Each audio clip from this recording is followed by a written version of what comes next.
Good morning from Italy. Hello.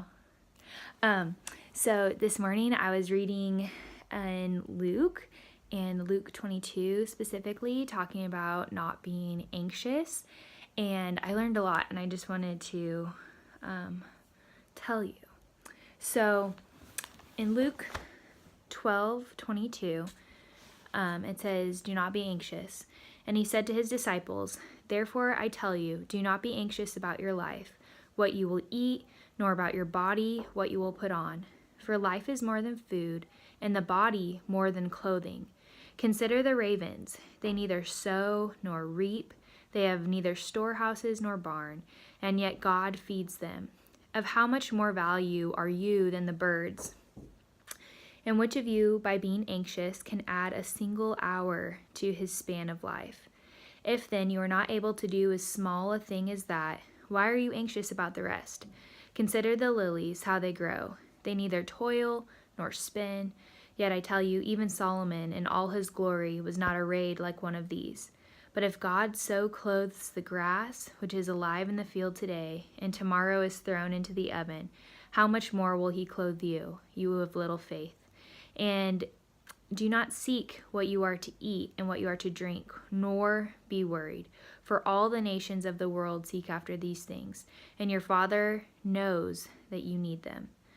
Instead, seek his kingdom, and these things will be added to you." And then the next verse in 32, it says, "Fear not, little flock, for it is your Father's good pleasure to give you the kingdom."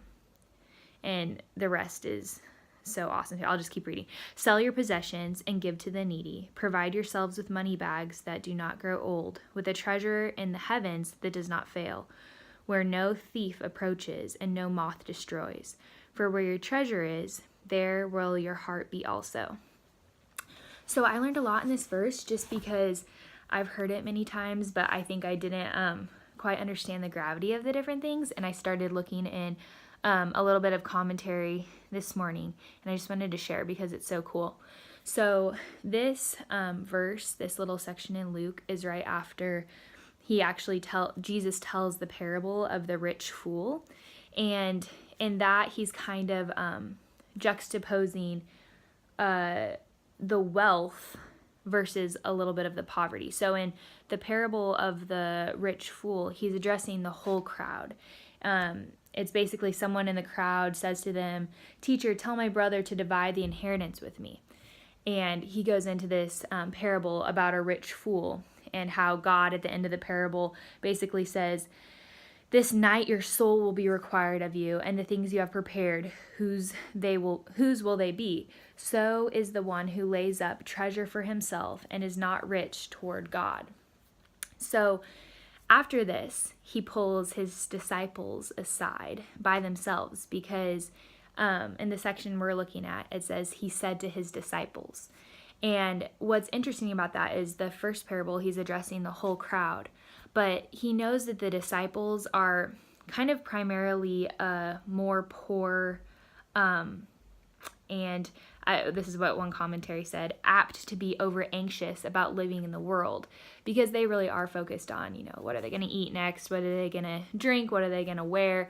And more so than a rich, wealthy person. So this whole verse is kind of going to their anxieties about living in the world. And what I really love too is in the first part of the verse, it talks about the raven.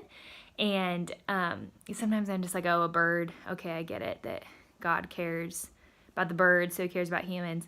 But it's actually a little deeper than that. One commentary I read talks about the raven, and the raven was one of the unclean birds and of ill omen from Noah's days.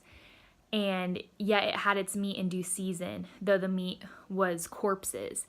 So basically, ravens are not like a fun little bird that this culture thinks of, like it's kind of a bad, ill omen, and yet God cares even for the birds. And how much more value are we than this kind of like bird that they don't look at with a lot of honor in that society? And I thought that was cool too, because I wasn't really aware of that connotation with like Noah's days. And I think it's referring to when Noah sent out to see if there was any life on the earth after the flood, and the raven, I believe, doesn't come back. I would need to look that up. But we know that the dove comes back with the branch showing life. But anyway, I thought that was really interesting. And specifically, there's so much anxiety in the world, and being someone who has struggled with anxiety and still is conquering it from day to day, just I think that this especially spoke to me. And basically, a commentator, McLaren, said, when we're so focused on ourselves, when we're so focused on what we're going to eat, drink, and for me, I'm not really worried about what I'm going to wear or eat, but it's more like future stuff, past stuff that haunts me, things that are so silly that I obsess over. And I feel like some of you know what I'm talking about, because I feel like it happens to all of us. But basically, he says, when we're in this state of mind, we are thus to be the sport of our own fancies, like literally the target of our own mind, unless we have our minds fixed on God in the quiet trust, and therefore stable and restful. He also says, anxious care is the denial of his love of knowledge knowledge or power. So basically, one of the other things I really enjoyed from the Geneva Study Bible is it says that earnestly thinking upon the providence of God is a present remedy for this life against the most foolish and wasting worry of men. So I really enjoyed that, because basically when we have our minds fixed on Christ, it can't be destructive. When we're so focused on Christ and what he wants and his will, and seeking our treasures in him, it is so hard to get off track when you're so focused on God. But sometimes I find my focus other places, and that's where I get anxious, and that's where I start to worry.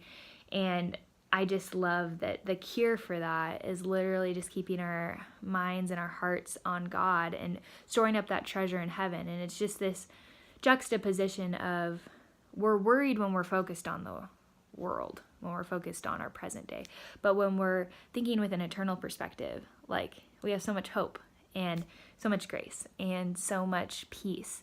So my prayer for me, as I'm learning more about this, is basically that my posture will be faith rather than fear. When something comes my way, that I will automatically have faith in God and hope in him and know that I'm safe in his arms, versus kind of what my previous posture has been is immediate fear, immediate anxiety, worry, obsessive compulsive behavior. So I was really encouraged by this verse and a little bit of the deeper meaning behind it. And anyways, I'm just praying that if you're watching this, that you also will be encouraged, because I don't know, it encouraged me.